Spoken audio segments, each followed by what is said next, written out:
everybody. It's really great to see you. It's such great pleasure that I welcome you today to the Sound Health Network convening in this beautiful Bose Center with the beautiful San Francisco view.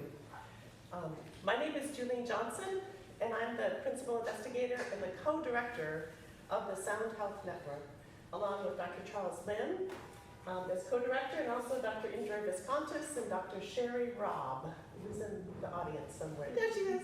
Hi, Sherry. Hi. This is our first time meeting Sherry in person after Great to see you.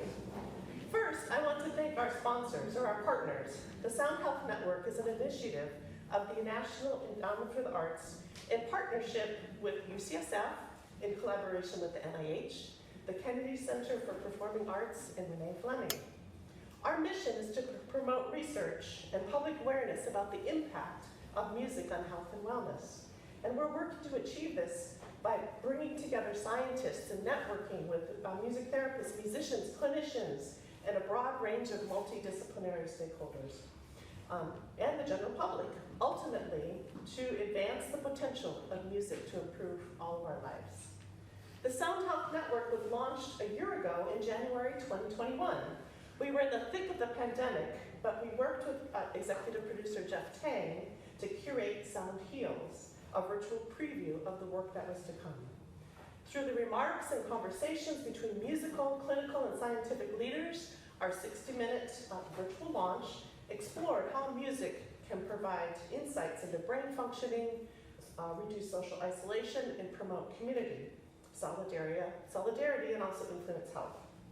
Participants included Dr. Sanjay Gupta, musicians Renee Fleming, Quetzal Flores, Esperanza Spalding, and Bobby McFerrin, and also the former NIH director, Dr. Francis Collins, who you'll hear from virtually next. Also, Arts Endowment Research Director Sunil Iyengar joined us, and Dr. Emmeline Edwards joined us from the National Institutes of Health, National Center for Complementary and Integrative Health. And the video is archived on our website and YouTube. During the last year and a half, we've had the pleasure of working with many of you who are in this room through our webinars, newsletters, social media, and our virtual networking platform.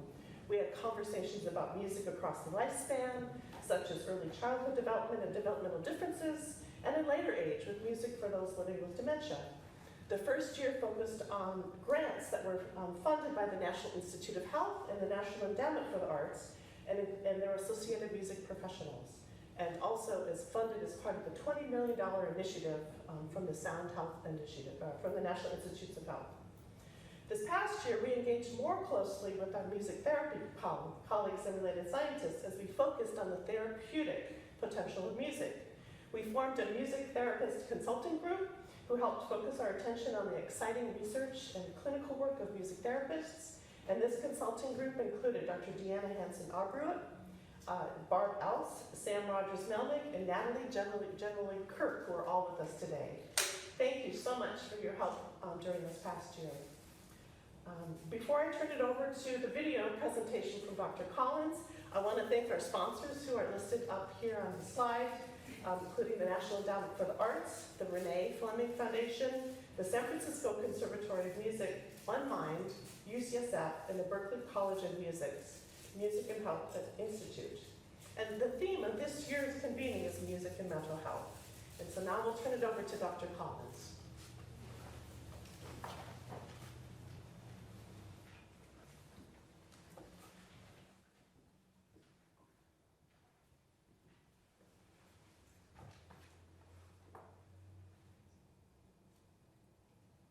Hello, everyone, at the San Francisco Conservatory of Music. I'm Francis Collins, former director of NIH and currently serving as the acting science advisor to President Biden.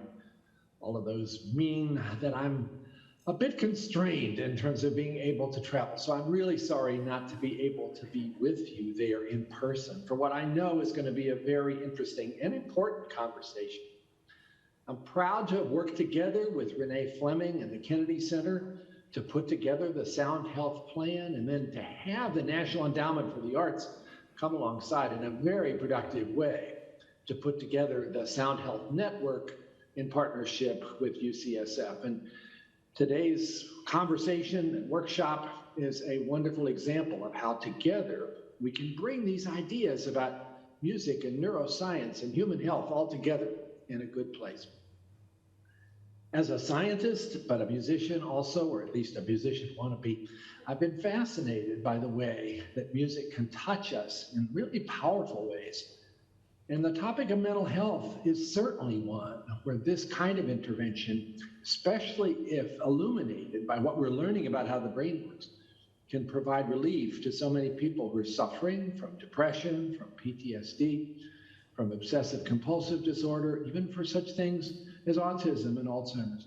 So I am really glad that this meeting is happening to contemplate how this might empower further the important role of music therapists in providing relief to people who are going through these challenges in the mental health arena.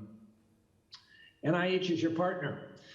And while I was director, pulled together a working group of about 30 individuals from multiple different institutes who are very much focused on how we could develop and implement a research program to be able to bring together expertise that might further empower our abilities to utilize music therapeutically. And now more than $20 million being invested in that kind of research program. We're seeing the emergence of really quite a remarkable critical mass of deep thinkers and bringing together disciplines that haven't talked to each other all that much in the past. That is, people who study the intricate behavior of neurons in the brain with people who are very much experts in the performance of music or the use of it therapeutically, learning each other's language and perspective and beginning to understand how this intersection between disciplines can often be the place where the most exciting advances happen. It is a unique collaboration that the Sound Health Network has put together to encourage all of that. So again, I want to thank you for your vision, your energy in creating this kind of a possibility of future advances that are going to help a lot of people who are still waiting for answers, and answers that don't have to require on drugs. They can depend on other interventions like music in a way that is uplifting and spiritually meaningful and even joyful. So thank you, all of you, for putting your time and effort into digging deeper into this space of how music therapy and mental health can work together in ways that will help people, especially at a time where we all recognize in the wake of COVID how much our mental health challenges have increased and more people looking for answers are turning to music, and you can help them understand how to make that even more effective. So thank you. Have an absolutely wonderful workshop. I look forward to hearing the outcome. And now I'd like to invite Robert Van Leer to give us some words on behalf of the Kennedy Center. Welcome. Good morning. Nice to meet you in person. Good to see you. Good to meet you all. Good to meet you too. I just was reminded, hi, I'm Robert Van Leer. I'm the Senior Vice President of Artistic Planning at the Kennedy Center.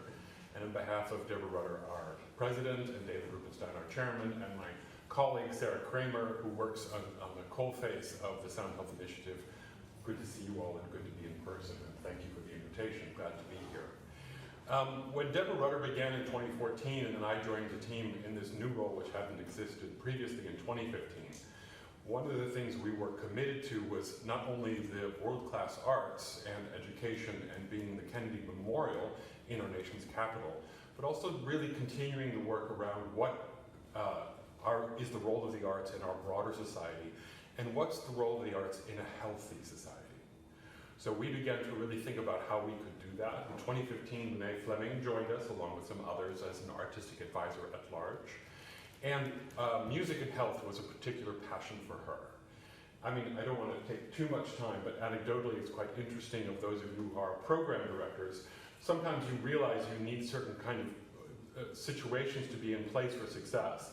And although Renee was very passionate and we were deeply committed, I knew that there was a big section here of expertise that was lacking in terms of knowing what the hell are we going to do, you know, other than put on a show, which is what we know how to do. And I was talking to Renee about this, and she said, well, interesting, Robert, because I just was at a dinner party, and it was at Dr. Collins' house, who's now, the director of the NIH, and we were talking about this, and I thought, bingo, there you go. National Institute of Health, the Kennedy Center, and the passionate and well-known Renee Fleming. And that's really how it began and grew from there. And the NEA came in as partners, and we have the kind of system-based approach we have in now. And that's probably in addition to my thanks, my most important message to the field is that we can put on shows and performances, and that has great value, and we continue to explore the value of that. But really what's important to us is the systems we are now creating, which can share the learning, can create more accessibility for the change they can bring about in our society, and can be matrixed into a larger fabric of what makes a healthy, creative life for an individual, for a community, and for our nation at large. So we're so honored to be a part of this and look forward to exploring throughout the day and into the future. We will have another convening in October, the 2nd and 3rd of October in Washington, D.C. to build on this great work, and we look forward to seeing many of you there. Thank you very much.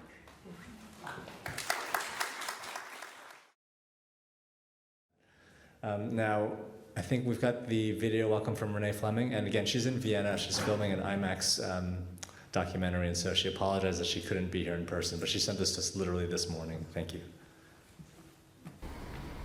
Hello, I'm Renee Fleming. Thank you all for joining us for today's Sound Health Network convening.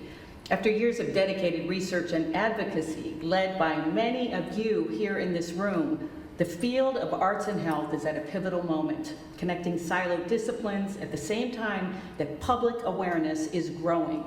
The network is working. The physical isolation of COVID lockdown caused many of us to connect with each other in some creative form and demonstrated the powerful potential of music to improve mental health and foster social cohesion. This is so critical right now with our society experiencing division, violence, and a real mental health crisis. Thank you to Charles Lim, Julian Johnson, Indre Viscontis, Sherry Robb, and the Sound Health Network team, as well as the NEA, for making today's events possible. And thank you to the Kennedy Center and the NIH for your continued partnership. Finally, thank you all to all of today's speakers and participants. We look forward to unstoppable progress for research on music and mental health. This is a tough act to follow. So my name is Patricia Moore Schaefer. I'm the Deputy Director of Research and Analysis at the National Endowment for the Arts. So thank you for the opportunity to be able to speak to help kick off this wonderful event today.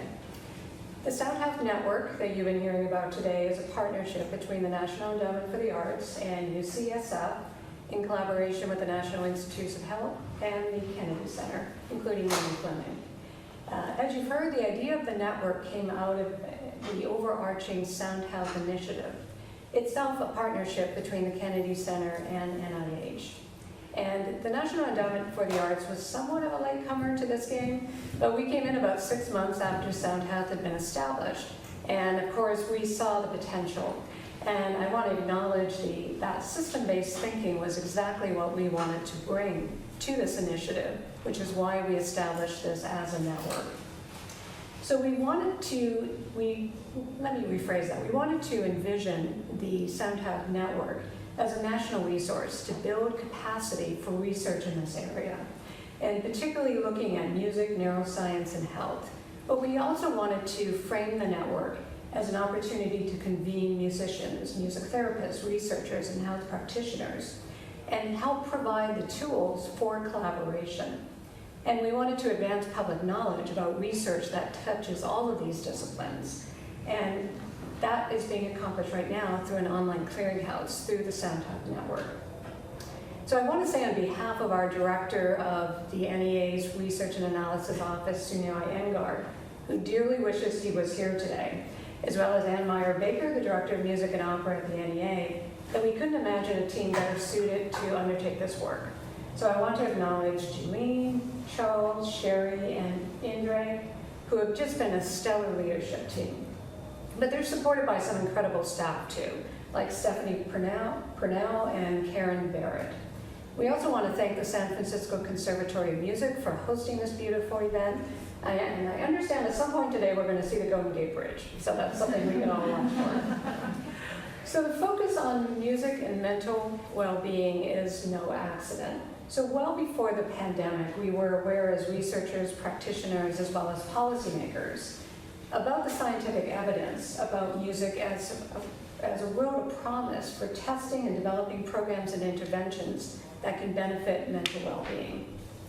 We've seen this personally through Creative Forces, our partnership with the U.S. military and veterans, where music therapy is being used to treat post-traumatic stress and traumatic brain injury. We've seen it through our own funded research at the NEA, where music programs both in and out of school, for example, have measurably improved social and mental well-being. We've also seen this through a report that we issued in 2019 on evidence-based arts interventions to combat the opioid crisis, where research about music in particular rose to the top of our literature review. So when the pandemic arrived, this line of questioning obviously became a lot more urgent. Renee Fleming held a popular series of Music and Mind webinars, now archived at the Sound Health Network website, that explored some of these issues.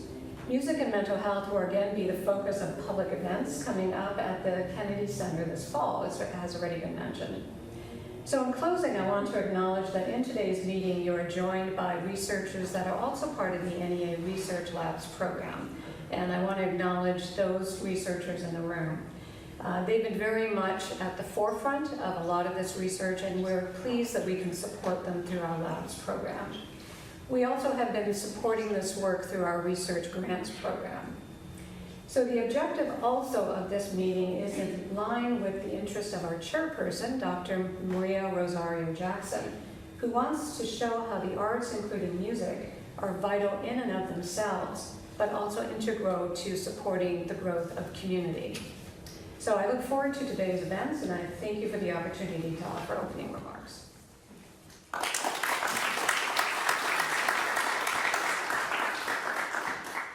It's great to see you all. These are very, very exceedingly difficult times. Wars, shootings, viruses, politics. I don't know that I can recall a time that's been so turbulent, so traumatic. And so I think it's very timely that we kind of gather to have a serious, deep discussion about mental health, because despite all of the kind of horrors of what's happening, there is music. And all of us, I think, here that love music and know why music changes our lives have turned to it. It's been a glue to keep us together during these kind of difficult, challenging times. And I think that we're just beginning to understand that being together to have these conversations is useful. So why are we here today? From my perspective, there's a pragmatic aspect, which is that we want to be able to deliver to the public at the Kennedy Center in October scientific content, research content, things that scientists, researchers, and music therapists would be proud to sort of have as representatives of the work they do for a larger, more national audience. But my hope for today is that we have an authentic, difficult conversation, or series of conversations. I would like us to relax and to get comfortable and to not be self-congratulatory, even though there's a lot to be congratulatory about. These topics are not easy, and these intersections are not easy. I mean, we should be challenging one another, if not outwardly, at least internally. We should understand the limits to our knowledge, the limits to our abilities to help people, at least today. And hopefully when we're done, we'll have new ideas. Ideas that will take us towards other projects, towards other directions and other collaborations. And then a place like the Kennedy Center, a place like the National Endowment for Arts can look to us and say, you know what? We're really glad we invested in science. And so with that, we're going to kick off our first panel. I'm really so grateful for each of you being here. You may not know this, but this is a highly curated group of people for a reason, partly for COVID reasons, which we're very glad that we could keep the numbers still within our safety minutes. We almost got canceled. So we thank you for masking during the event and unmasking when you're speaking. This will be a full day of genuine discussion, and we really welcome you here. And thanks so much for your efforts to be with us today. Okay.